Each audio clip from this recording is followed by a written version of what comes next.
খবর 24 সাথে আপনাকে স্বাগত। নতুন নতুন খবর জানার জন্য আমাদের চ্যানেলে চোখ রাখুন। নমস্কার, খবর 24/7 আপনাদের স্বাগত। দর্শক, গতকাল অনেক বাধা বিতর্ক কাটিয়ে দীর্ঘ আলোচনার পর পাশ হয়ে গেল লোকসভায় ওয়াকফ সংশোধনী বিল। আজ বৃহস্পতিবার রাজ্যসভায় এই বিল পেশ করা হবে।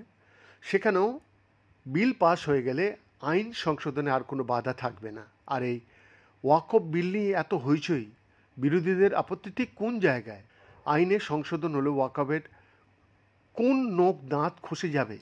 দর্শক, ওয়াকফ বোর্ডের কাঠামো এবং দেশ জুড়ে ছড়িয়ে থাকা ওয়াকফ সম্পত্তির নিয়ন্ত্রণের জন্যই মূলত ওয়াকফ আইনে সংশোধন করতে চাইছে সরকার। আর এই সংশোধনী প্রস্তাবের মধ্যেই লুকিয়ে রয়েছে এমন একটি ধারা যা সম্পূর্ণ বিলুপ্ত করে দিতে চায় সরকার। কি সেই ধারা? 40 নম্বর ধারা।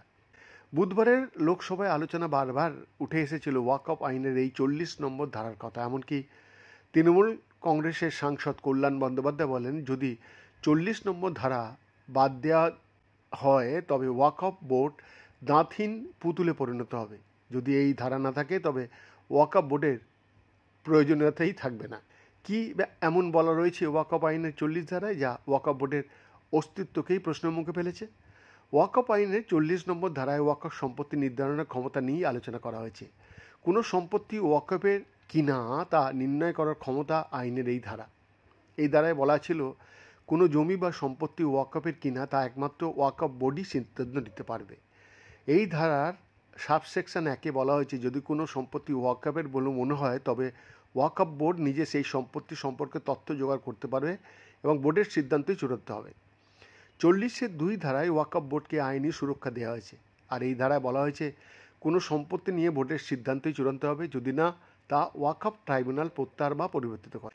এতে রাজ্য বা কেন্দ্রীয় সরকারের কোনো ভূমিকা থাকে না। অর্থাৎ কোনো জমিকে ওয়াকফের দাবি করা হলে সেক্ষেত্রে রাজ্য বা কেন্দ্র চ্যালেঞ্জ করতে পারে না। 40-এর 1-3 ধারায় ব্যাখ্যা করা হয়েছে, যে সম্পত্তি ওয়াকফের নয়, অন্য কোনো ট্রাস্ট বা সোসাইটির নামে রয়েছে, সেক্ষেত্রে কী হবে?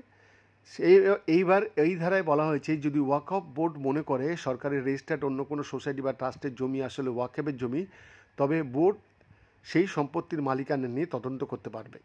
যদি তদন্তে ওয়াকফ সম্পত্তি প্রমাণিত হয় তবে ওই ট্রাস্ট বা সোসাইটিকে উল্লেখিত সম্পত্তি ওয়াকফে রেজিস্টার করতে বলতে পারে বা কেন তা ওয়াকফে রেজিস্টার হবে না তার কারণ দেখাতে বলতে পারে।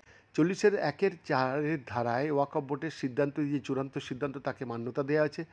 ওয়াকফ ট্রাইব্যুনাল ছাড়া অন্য কেউ এই সিদ্ধান্ত বদলাতে পারে না। নতুন সংশোধনী বিলে ওয়াকফ আইনের এই 40 ধারাই মুছে ফেলা হয়েছে। অর্থাৎ ওয়াকফ এতদিন ধরে যে কোনো সম্পত্তিকে যে চাইলে নিজস্ব সম্পত্তি বলে দাবি করতে পারত তা আর করতে পারবে না। ওয়াকফ সংশোধনী বিলে প্রস্তাব দেওয়া হয়েছে যে ওয়াকফ সম্পত্তি বাধ্যতামূলকভাবে জেলা কালেক্টরের অফিসে রেজিস্ট্রেশন করাতে হবে। 2, আইন কার্যকর হওয়ার আগে বা পরে যদি কোনো সরকারি সম্পত্তি ওয়াকফ সম্পত্তি হিসেবে চিহ্নিত হয়ে থাকে, সংশোধনী পাস হওয়ার পর তা ওয়াকফ সম্পত্তি থাকবে না। জেলা কালেক্টর ঠিক করবেন সেটা ওয়াকফ সম্পত্তি নাকি সরকারি জমি। কালেক্টরের সিদ্ধান্তই হবে চূড়ান্ত। রাজ্য সরকারের কাছে রিপোর্ট না পেশ করা পর্যন্ত ওয়াকফ সম্পত্তি বলে গণ্য করা যাবে না কোনো সম্পত্তি। ওয়াকফ বোর্ডের সিদ্ধান্ত নিয়ে কোনো বিতর্ক থাকলে হাইকোর্টে আবেদন করা হবে। এতদিন কোনো নথি না থাকলেও মৌখিকভাবে ওয়াকফ সম্পত্তি চিহ্নিত করা যেত। সংশোধনী বিল পাশ হলে ওয়াকফ নামা অর্থাৎ নথি না থাকলে সেই জমি বিতর্কিত বললেই গণ্য হবে। ওয়াকফ সম্পত্তির ক্ষেত্রে অডিট করতে পারবে কিন্তু ক্যাগ। বৈদ্যনাথ দাসের রিপোর্ট, খবর 24/7।